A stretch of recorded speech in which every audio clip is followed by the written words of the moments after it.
What's up, everybody? It's Joey Joint here, back with Joint Perspectives. I am back here to talk about my last video. I know I only gave you guys like 6 minutes because my video cut out, but I'm back now to go ahead and talk more about addiction. One thing I want to talk about with this topic, especially, I did get some feedback from a couple people who, they do agree in those aspects of, even though you've been sober, it can still affect you to the point where every day you're fighting to make sure that you're not going back and using that drug. One thing my wife actually pointed out to me too was, I kind of was focusing a lot on the negativity towards it, on the aspect of it. And I'm not gonna lie, I was. It wasn't meant to be negative on it at all.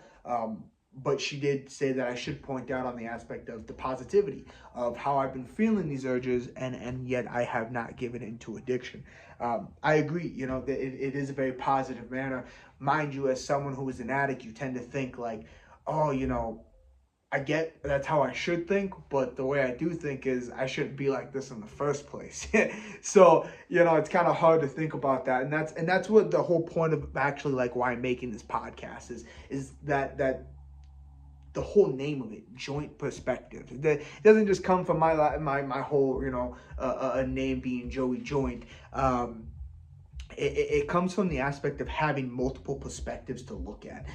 Joining your perspectives maybe with somebody else that you may not agree with, or you may, completely see differently. That's one thing I do love about my wife, is that me and her think two completely different ways. We grew up two completely different ways.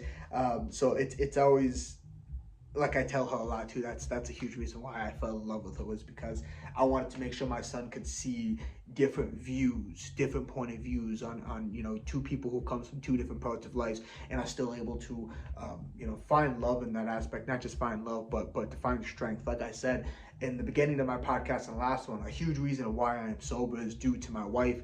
And it's not like, oh, she made me get sober. No, I got sober for her. The whole reason I wasn't wanting to get sober was because I didn't even want to do it for myself. I didn't have that drive to even get sober for myself.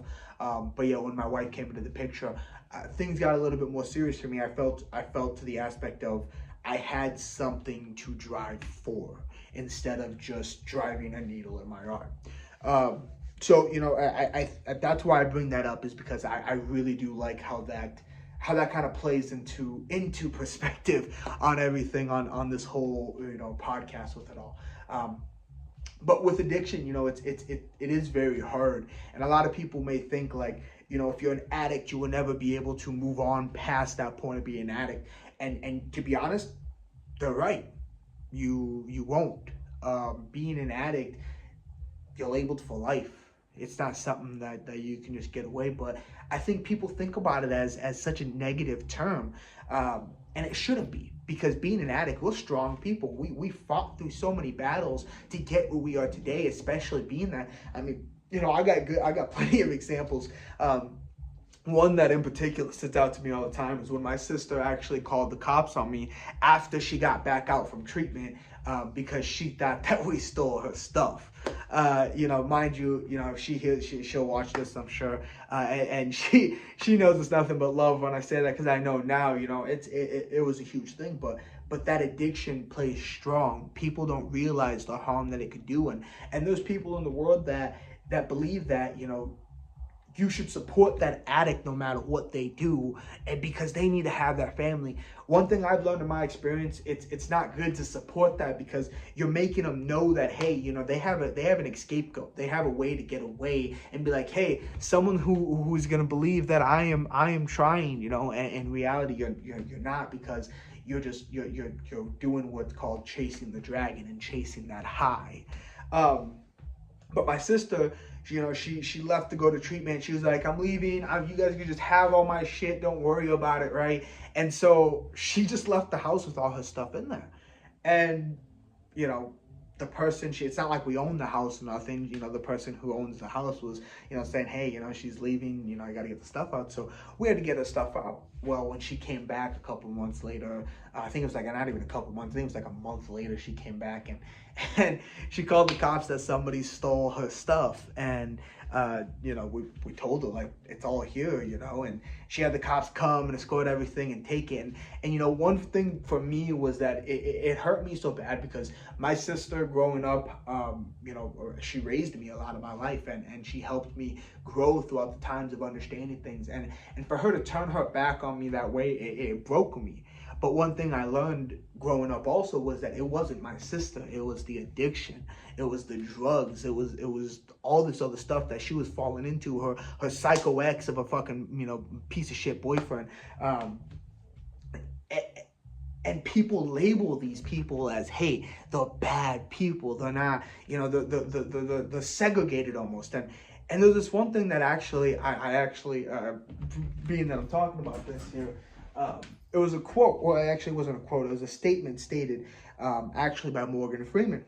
And it said, Morgan Freeman says Black History Month in African American terms are insult to black culture.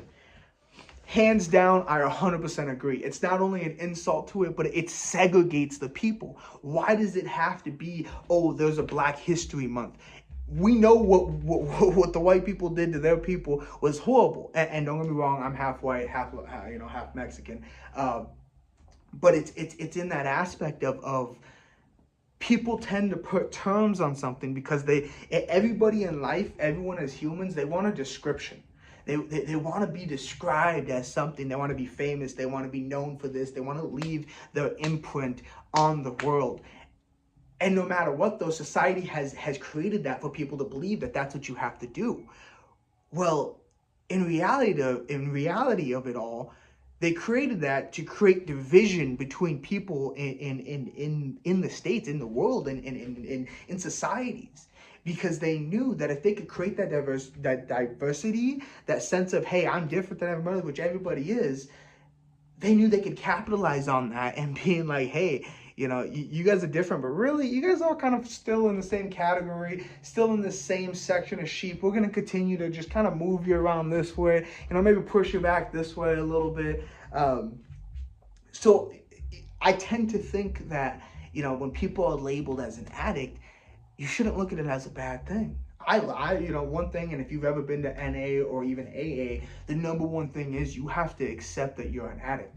I can stand up here and say, hey, hi, my name is, Joey Joy, and I am an addict. I have been an addict my whole life because that is what I've seen. That is what I grew into. That is what I started doing. Unfortunately, that was the path that was given to me. But everybody can actually change their past, whether you believe it or you can't.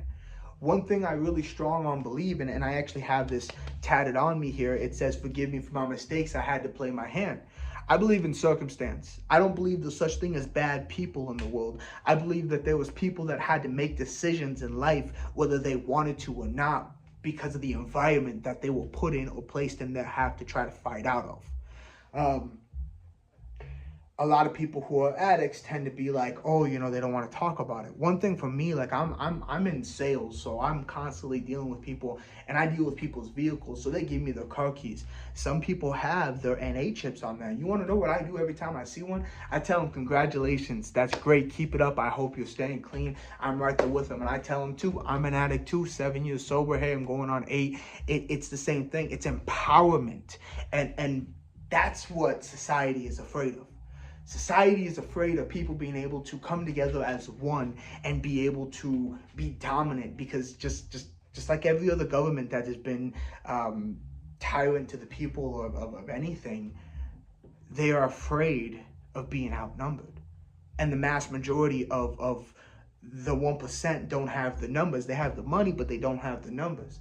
And the rest have the numbers, but they don't have the money, but they ain't got nothing left to lose. So the point of this whole thing is, to me, is don't judge a book by its cover, is the most simplest way to put it.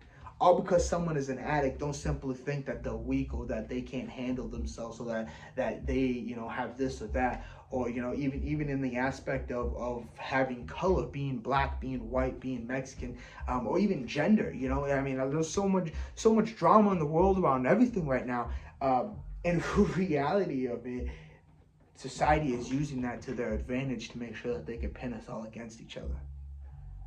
Be proud in who you are. Don't look for such a description. Don't look for that sense of, hey, no, you can't do that because I can, man. Hey, it should be all nothing but peace and love. I know about a couple other people that are doing podcasts too, and I'm not sitting here cut thoughts like, hey, no, you were in the game before me. It can't work like that. Nah, it don't work like that. It's nothing but peace and love, and that's how it should be in the world.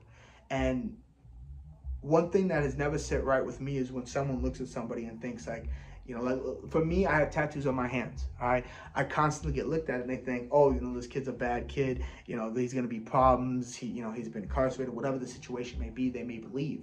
And then the moment I start talking, it changes people's opinions. And I love that, because when I start speaking and I speak my story about how I'm an addict and the stuff that I've been through, people look at me different.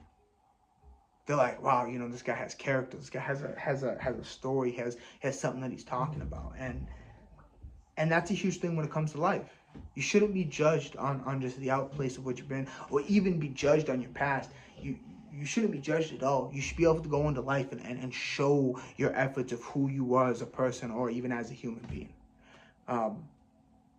So when it comes to being an addict or addiction or anything like that, stand strong in that face of adversity. Don't sit back and let someone label you on something that they're trying to put derogatory towards you. Do you get what I'm saying? To put more of an attack towards you. For me, a huge thing that has helped me with doing this podcast has been my surgery. Most people are afraid to post things because they're afraid of what people are going to think of them or how people are going to judge them. Me, especially being 24 years old, getting a circumcision, that is the most, for any guy, like, damn, dude, your life must suck for that, right?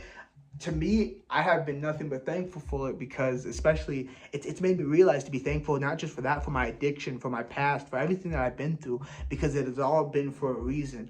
And now, since I've had that, and it's like, no one can now, it's just, I have no shame. No one can bug me in what you say. No matter what you say, it is what it is. And honestly, a lot of people in the world should go through life like that. You shouldn't care what people say. You shouldn't care on how someone's going to talk to you, or how someone's going to direct it towards you. Go upon your life. Be better than them. Lift your head and go on. And continue to make that change in the world that you know that you can make, no matter where it is, no matter what it is. Don't sit back. I'm going to end on that note. Stay tuned. I'm going to have another video coming soon. Give it a couple days.